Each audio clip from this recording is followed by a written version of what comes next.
വയനാട് മുണ്ടക്കൈ ഉരുൾപൊട്ടലിൽ മരിച്ചവരുടെ എണ്ണം 300-നോട് അടുക്കുന്നു. 200-ലധികം പേർ ഇനിയും കാണാമറയത്താണ്. രക്ഷാപ്രവർത്തനം മൂന്നാം ദിനവും തുടരുകയാണ്. ചാലിയാറിൽ നിന്ന് കൂടുതൽ മൃതദേഹങ്ങൾ കണ്ടെത്തിയിരിക്കുന്നു. ചൂരൽമലയിൽ കനത്ത മഴയും ബെയിലി പാലത്തിന്റെ നിർമ്മാണം തുടരുകയാണ്.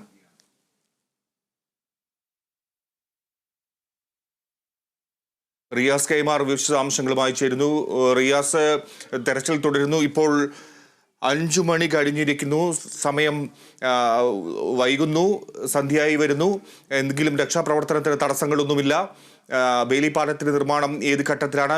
ഏറ്റവും പുതിയ വിവരങ്ങൾ എന്താണ്? കനത്ത മഴയാണ് ചൂരൽമലയിൽ തുടരുന്നത്. ഇപ്പോൾ ശക്തമായൊരു മഴ തുടരുന്നു. അതിനിടയിൽ ബെയിലി പാലത്തിന്റെ നിർമ്മാണം അന്തിമഘട്ടത്തിലാണ്. ഇപ്പോൾ റവന്യൂ മന്ത്രി കെ രാജൻ അടക്കമുള്ളവരുണ്ട്. അദ്ദേഹം ഉത്തരമേഖല IG കെ സേതുരാമൻ ഉൾപ്പെടെയുള്ളവരുമായി ചർച്ച നടത്തുകയാണ്.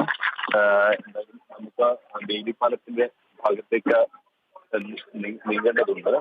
ഇപ്പോൾ മന്ത്രിമാരെല്ലാം തിരിച്ച് ഈ ചൂരൽമല പരിസരത്തേക്ക് എത്തിയിട്ടുണ്ട്. മന്ത്രിമാരായ പി മുഹമ്മദ് റിയാസ്, കെ രാജൻ തുടങ്ങിയവരെല്ലാം തന്നെ ഇവിടേക്ക് എത്തിയിട്ടുണ്ട്. അതിൽ റവന്യൂ മന്ത്രി കെ രാജൻ ഇപ്പോൾ ഉദ്യോഗസ്ഥരുമായി ചർച്ച നടത്തുകയാണ്. പ്രത്യേകിച്ച് ഞാൻ സൂചിപ്പിച്ചതുപോലെ ഉത്തരമേഖല IG കെ സേതുരാമന്റെ നേതൃത്വത്തിലുള്ള സംഘത്തോടാണ് അദ്ദേഹം ഇപ്പോൾ ആശയവിനിമയം നടത്തുന്നത്. ഇവിടെ ഒരുക്കേണ്ട മറ്റ് സംവിധാനങ്ങളെ കുറിച്ചാണ് അദ്ദേഹം അവരോട് ഇപ്പോൾ ചർച്ച നടത്തുന്നത്.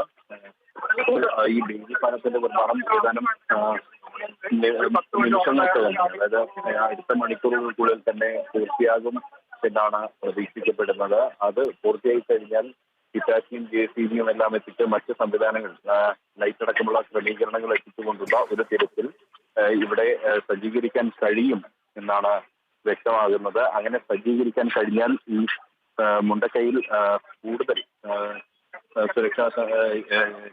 രക്ഷാ ദൗത്യങ്ങൾ കൂടുതൽ സജീവമായി തുടരാൻ പറ്റും എന്നുള്ളത് തന്നെയാണ് ആളുകൾ വ്യക്തമാക്കുന്നത്. നേരത്തെ അട്ടമലയിലും പുഞ്ചിരിമട്ടത്തും മണ്ണിടിച്ചിൽ സാധ്യതയുള്ളതിനാൽ തന്നെ രക്ഷാപ്രവർത്തകരെ അടക്കം അവിടെ നിന്നും മാറ്റുന്ന സാഹചര്യമുണ്ടായിരുന്നു.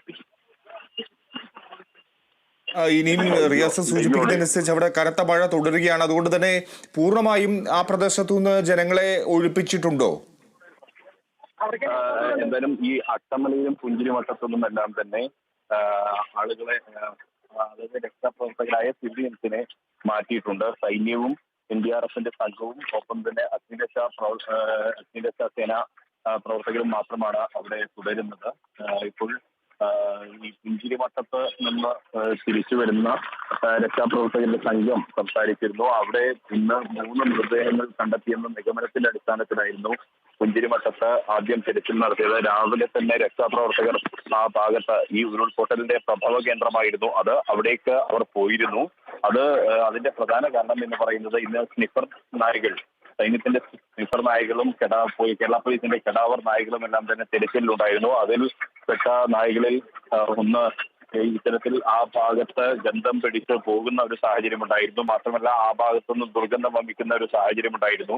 അവിടെ നിന്നും 3 പേരെ കണ്ടെത്തേണ്ടതുണ്ട് എന്നൊരു നിഗമനത്തിന്റെ അടിസ്ഥാനത്തിൽ, ഒരു വിലയിരുത്തലിന്റെ അടിസ്ഥാനത്തിൽ അവരുടെ മൃതദേഹങ്ങളാകാം എന്നൊരു നിഗമനത്തിന്റെ അടിസ്ഥാനത്തിലായിരുന്നു ആ പ്രദേശത്ത് ഇന്ന് തെരച്ചിലിനായി പുറപ്പെട്ടത്.